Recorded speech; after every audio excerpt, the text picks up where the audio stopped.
Okay, so for this evening's presentation for the membership meeting of the FDSC, I'm Drew Carhart, and I'm the organization's secretary now. And presentation, if my buttons now work, there we go, is on the Flagstaff Solution. And I will explain, hopefully, what this term means. I was starting out by noting that a couple of months ago, I think for the October membership meeting, I gave a presentation on covering sort of the history of the work in Flagstaff to protect the night sky, to keep sky glow down and the stars visible, and then also going from that to where the story of Flagstaff fits into the worldwide battle against light pollution. And in doing that, I sort of started to realize that even though we know the story and there are the various components that were brought together and to create the Flagstaff story, the whole program was not described in one place ever. And the board at the time was started discussing this and talking about just what this package altogether means, and we decided that we'll refer to this thing as the Flagstaff Solution, what this package of ideas and practices that has gone together to make Flagstaff a success story. This package that we want to be able to share with the rest of the people around the planet who are interested in effectively controlling sky glow and not only stopping the rampant growth of light pollution, but reversing it in places where anyone has a commitment to doing that.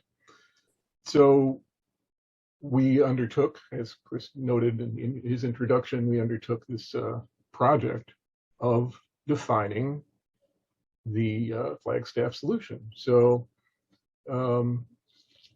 this is what I'm going to get the short presentation on now, sort of what we've discovered in actually sitting down and trying to coalesce all these ideas together in one place into one description. At the top of the list, I think we found before long in discussing things, the top item wasn't ordinances. It wasn't choosing a certain kind of light fixture over another kind of light fixture. The top of the list by far, it seems, is community involvement. The story in Flagstaff started out, going back to the history, it started out with the fact that there were two substantial professional observatories, or historical and professional observatories, located in or around Flagstaff. And it was astronomers at those observatories were the part of the community that really started the program of having the community of Flagstaff be concerned about protecting the nighttime skies. That still is an important component today, but the impetus spread throughout the community more, and certainly in the past 20 years has been helped by the FDSC in coalescing and spreading the idea of protecting the dark skies throughout the community. Again, in our discussion of what the many different important factors are in the Flagstaff Solution, this really keeps on coming out as at the top of the list. None of the other things would be effective to substantial levels or anywhere near what they are at Flagstaff without the community involvement. In talking about this with other people, I compare it to conservation work around the world, where many different conservation groups have found that whether you're protecting alligators in in the Nile, or elephants in the um, the jungles or snow leopards in the mountains. If the local people aren't buying in to the need for the conservation, then it's probably not going to be very successful. And it's true with the dark skies thing too. So community involvement really at the top of the list. Directly working with planners, utilities, businesses, the law enforcement community is also important. It's not effective to be competing or combating with other people who are trying to get their jobs done in the community. It's a matter of getting people involved on a professional basis like that too, having them accept the importance of the movement of the dark skies movement for the community, and discovering in most of these cases that the dark sky effort isn't contrary to getting their jobs done. They just need to look at things that they might not have looked at before, like the effects of stray light and things. We know it doesn't make a community less safe to be lit in a more dark sky friendly manner. It's just that changing the ways of looking at it may be hard for some groups, and if they aren't made part of the effort, then that's going to make things more difficult. So again, working together with all parts of the community, as has been done effectively in many cases in Flagstaff, is important. Regulating outdoor lighting by effective ordinance. It's great to have people concerned and wanting to do the right thing, but you're not going to make serious overarching accomplishment in the community if you don't get a large level of participation, and unfortunately that generally means needing to make regulations that people have to follow. So here I've got a list of some of the prime factors that we look at in lighting ordinance. Shielding means the design of light fixtures, so that the fixtures themselves are engineered so their light shines where it's needed, shines downward rather than shining outward or upward. That's a fairly simple thing. Light color is recognizing the importance that the spectrum of the light we use at night has a huge effect on how much positive and negative both it can do, how effective it is for lighting, and what the negative effects will be on the environment, on the sky, on glare and other issues like that. Light allowances is fairly much a Flagstaff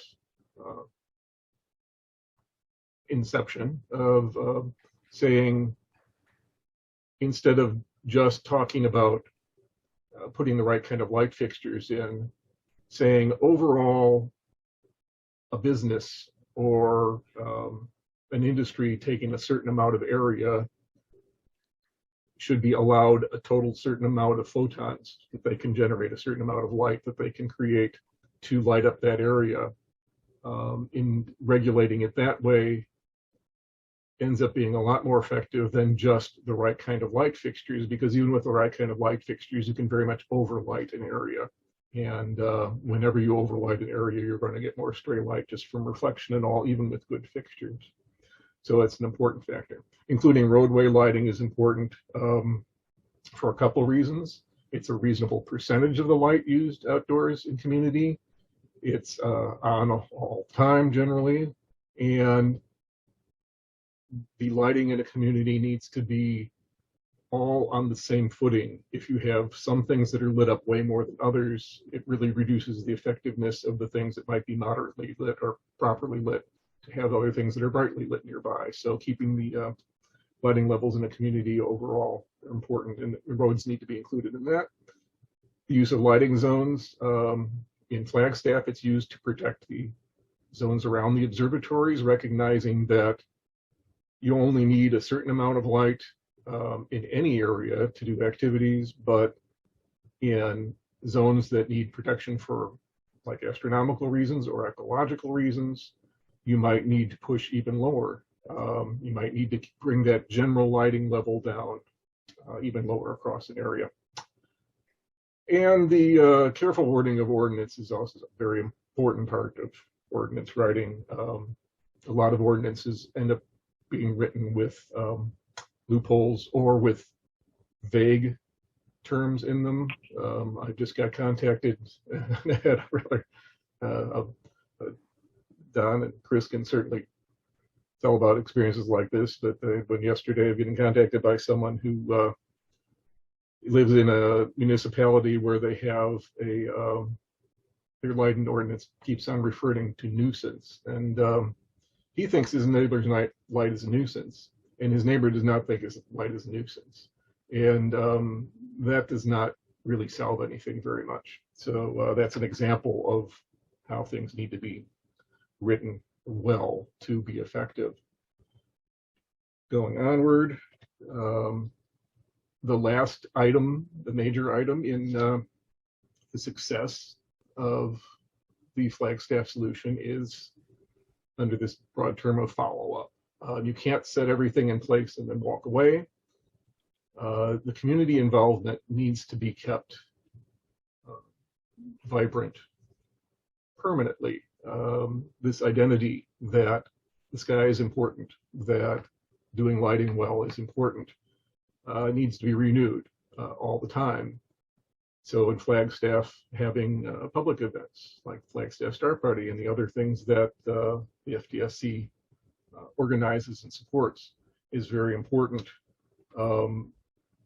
Having people who simply keep an eye on things, because there's always going to be people out there putting up new lights. There's going to be people who aren't aware of the codes.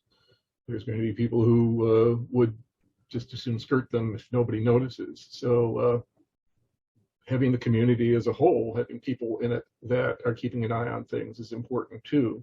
So things like this are, again, a place where an organization like the FDSC plays a critical role in making the Flagstaff solution important. I'm going up to Fairbanks, Alaska in a couple of days to give 4 different talks to organizations up there. And this is something I'm going to very much stress, is that if they have people there, apparently they do, who are interested in achieving something in dark sky protection, that this is going to be a starting place for them, this community involvement, and also the follow-up part of that too. So that's, I think, the slides that I put together as a summary there. I don't know if that invites any questions or comments that anybody has. That's my short summary.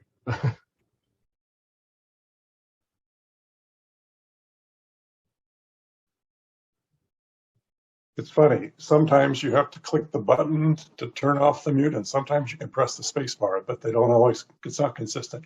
Anyway, thank you very much, Drew, for that summary. I wanted to add a little story that I think probably some of you have heard this before, that when Wes Lockwood at Lowell Observatory and I, years and years ago, first started to pick up the light pollution stick, shall we say, in our jobs as astronomers at the Naval Observatory and Lowell Observatory, we contacted the city and the county to say we would like to update their lighting codes. They had lighting codes for some time. Actually, Flagstaff had initiated, we think, the whole idea of regulating aspects of the way lighting is used to protect the night in 1958.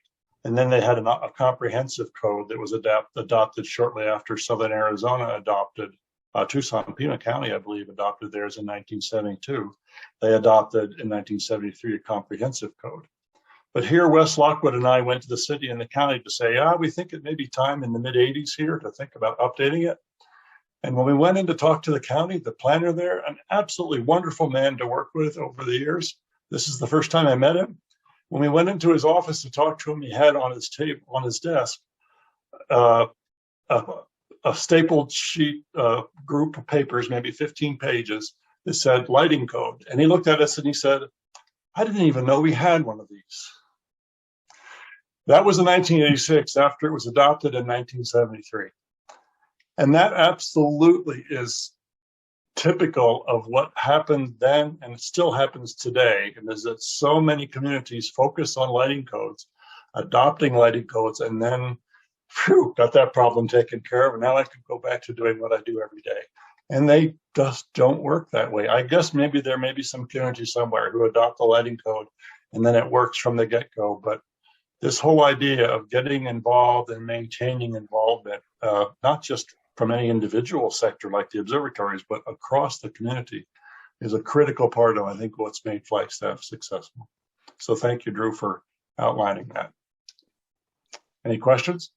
I will just add one more comment, if I could, Chris, that one of the characteristics that separates Southern Arizona from Northern Arizona is that when the first comprehensive code was put together in Southern Arizona back in the early 1970s, at the same time, it was decided to form a standing committee, a standing outdoor lighting code committee between the city and the county. And this brought together members of the astronomy community, the lighting community, the business community, the general population of this.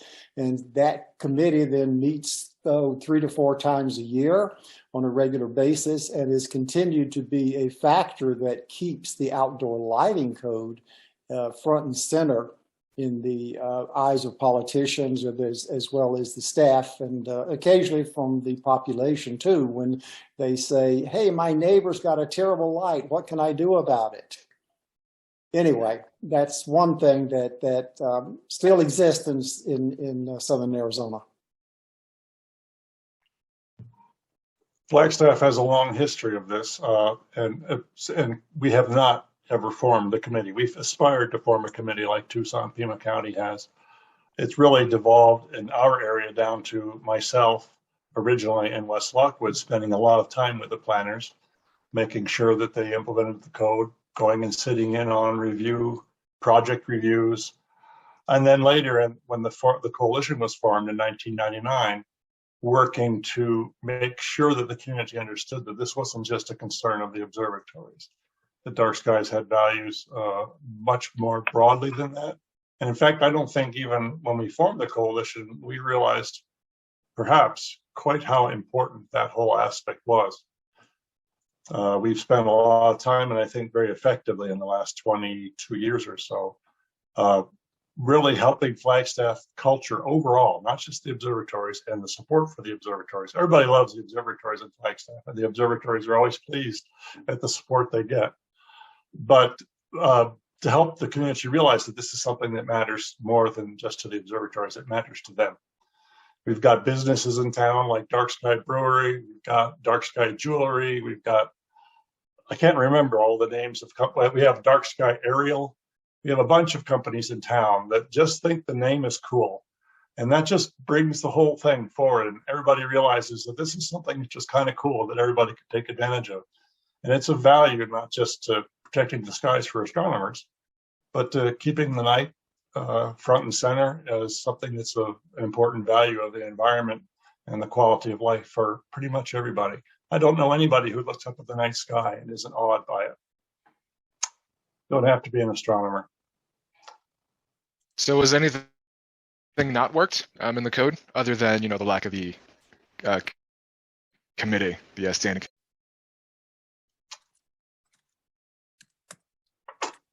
The code works pretty well. There's a lot of aspects to that, and that's a complex question and has a complex answer that might be almost worth a couple of presentations. The only part that's difficult, the main part that's difficult is one of the, really, for your average person, is probably one of the most important parts, unfortunately, and that is the lighting in residential areas. William 7 particularly has been concerned a lot about this. All of us have been. I think that the principal complaint that the community codes enforcement gets by far concerning lighting is one neighbor who is shining a light onto another neighbor in some way that is annoying. Unfortunately, that's fairly difficult to deal with in a regulatory way. And one of the main reasons is that there are so many houses. When I did a survey, Don and I did a survey of Flagstaff to study the lighting in Flagstaff and where light pollution came from, what different sectors of the community, what kinds of property uses were producing the most light. There were 17,000 individual single-family residences, and that was in the early 2000s. There's probably 20,000 single-family residences in Flagstaff.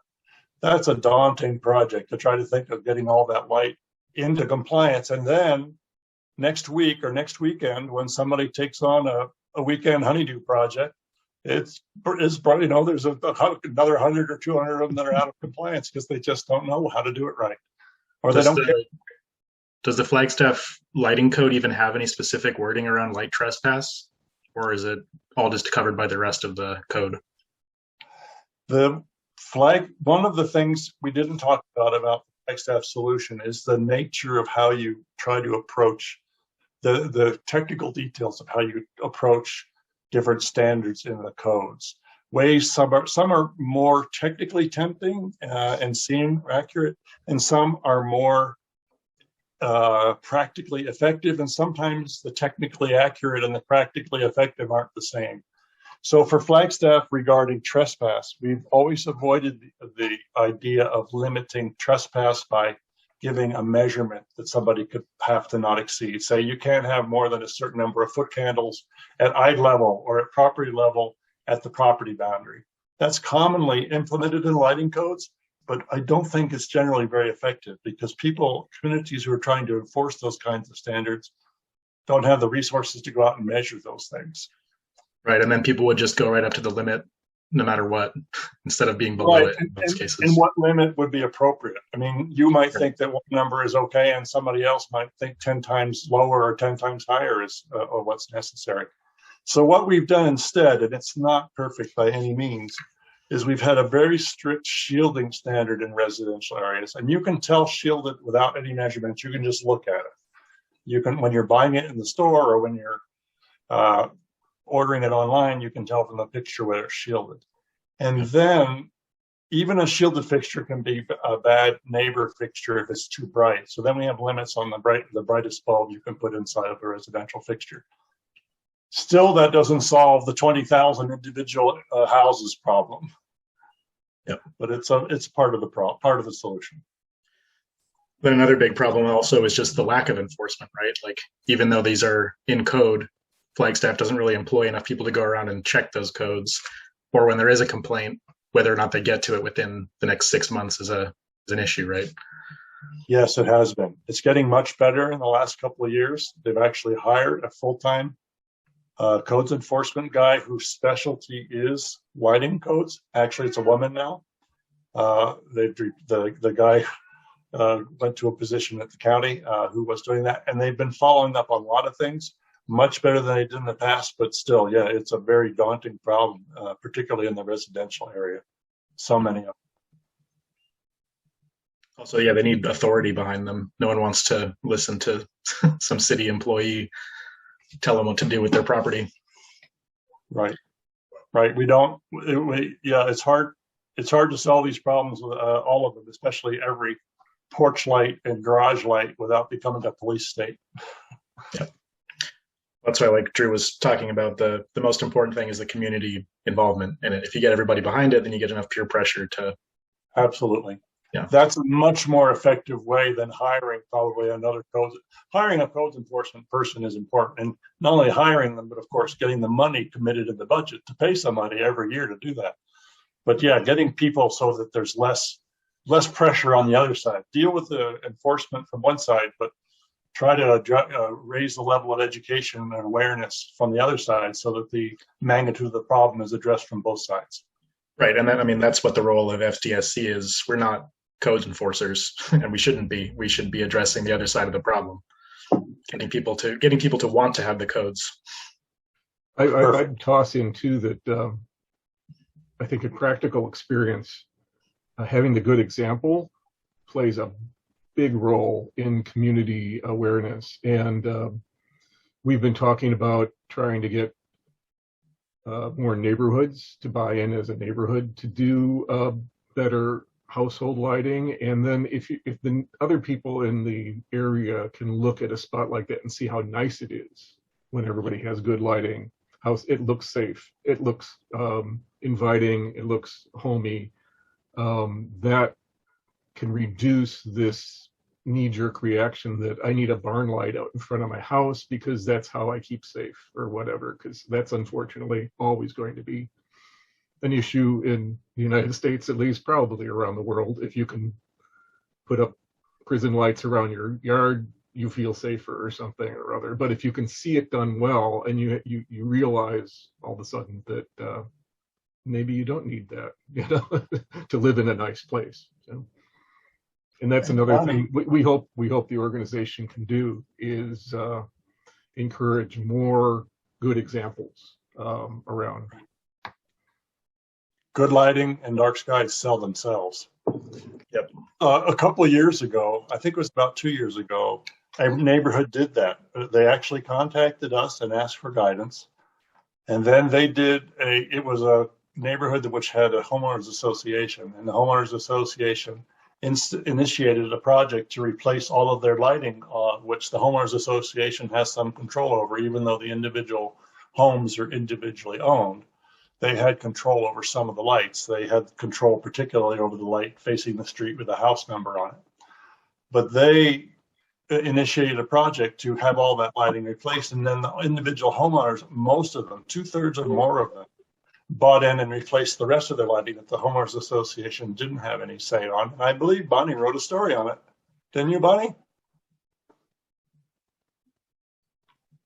You're muted, Bonnie. She's working on it.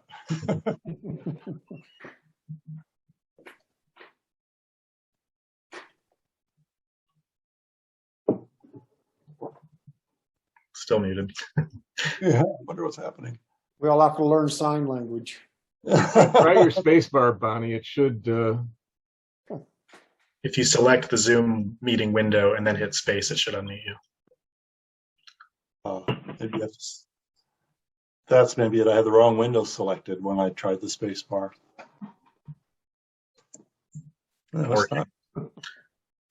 Bonnie, really clearly enunciate your words. Anyway, this was type in chat too. This was Walnut Canyon Village over on by the Continental Country Club on the way out the back way to Walnut Canyon, and they replaced their lighting. And the fact that they did it got a neighbor. I believe there was another neighbor. There was a big property owner, actually a commercial property owner that had lots of rental condominiums and stuff called Fairfield. Was that not Fairfield? Anyway, a group that had hundreds of homes. They went and bought hundreds and hundreds of shielded lights, which the Walnut Canyon Village had also bought. They'd gotten a special discounted deal from the local hardware company called Ace Home Co. It might be called True Value Home Co. now. Can you hear me? On your live. Can you hear me? There I am. Okay, sorry. Yeah, you're right, Chris. I don't know what else I can add. But yes, they were very involved, and I think they were inspired. One of the members was a Dark Skies member that was inspired by a Museum of Northern Arizona presentation years ago, and a few other people in the neighborhood were also, I thought, part of the coalition. But yes, I'm trying to think of the name of is it Winfield maybe? There's another development that was interested in participating too. So it turned out to be kind of contagious. You know, the people in the HOA were all very interested in it. And Chris, I know that you followed up talking to other HOAs in Flagstaff that are interested as well. And so it really is a grassroots kind of contagion that is very positive for the community. And once they understand, I think it's like littering, is where we all want to do the right thing, but unless we're aware of it, we don't. And so it feels like something that just evolves, but education is a huge part of it. I agree. When I got to Flagstaff about 2 years ago in a few months, I mean, I wouldn't have known about FDSC unless I knew about it already. I mean, I studied astronomy. I like astronomy, so clearly chose a dark sky city to come live into. But other than that, I mean, I wouldn't necessarily have known that it exists. We got a contact from, since somewhere on toward the East Coast, Chris, that had sent the thing that they're working on trying to get their community to go, the homeowners to go into amber lighting for things, and they were talking about, they think it'll increase curb appeal if houses are warmly lit and all, and rather than with the horrible blue white LEDs that everybody's screwing into their light fixtures now and stuff. And so their whole thing was not only shielding, but go to the proper nice amber lighting for homes. Actually, they weren't talking about street lighting, they were talking about homeowner association things. So it's an interesting concept to sell not only well shielded lights, but good colored lights. Well, there's so many dimensions of what motivates one person or what motivates another person to protect the night. My particular slant and favorite topic is to preserve the visibility of stars, but a lot of other people are motivated by energy savings or money savings or ecological impacts or health impacts. And now this group added one more that I'd never thought of, and that they called it curb appeal, a real estate curb appeal, that when you drive by a house that's lit well and with amber lighting, that's what they were emphasizing, they think it increases the value of a home. Well, this is what I'm going to be promoting, the concept of, and I've been doing it for years, but I will be up in Alaska, is that all these things we're talking about, they aren't in competition with each other. To be dark sky friendly doesn't mean to use more energy, and it doesn't mean to be ecologically friendly doesn't mean to not be dark sky friendly, and they all fit together. Doing good lighting all across the board, everything benefits. Visibility even benefits when you start getting rid of glare in people's nighttime environments, and therefore safety can increase too. So the benefits aren't in competition with each other. It isn't like, trying to decide whether you use more fuel going in a car or going on an airplane or something like that. It can be positives all the way across, and that's what we need to keep on promoting. Because, like Chris says, the motivation will be different for different people, but the end goal ends up all being the same, which is great. Yeah, and that addresses one of the problems of the Flagstaff example. Danielle Adams, who's just come onto the board from Lowell, she brought up this phrase, the problem that we've been grappling with for years, it seems to me, in Flagstaff, is when we've tried to make the point in the dark sky community that what we've done here really should provide some guidance to everybody else of what can be done. And we were often feeling that we were dismissed as an exception, is the word that Danielle noted for that. We were treated as an exception. What you could do in exceptional circumstances, what Flagstaff can do because of the observatories or because of something else that Flagstaff has but other communities don't. But rather than an example of what other communities can do, they aren't built the same as Flagstaff. They don't have the same history. They don't have the same residents. But that still should be looked at as an example of what you can do. And that's what we're trying to lay out also with this Flagstaff solution, to say that it doesn't really depend in any critical way on something that's unique to Flagstaff. It's something anybody ought to be able to do.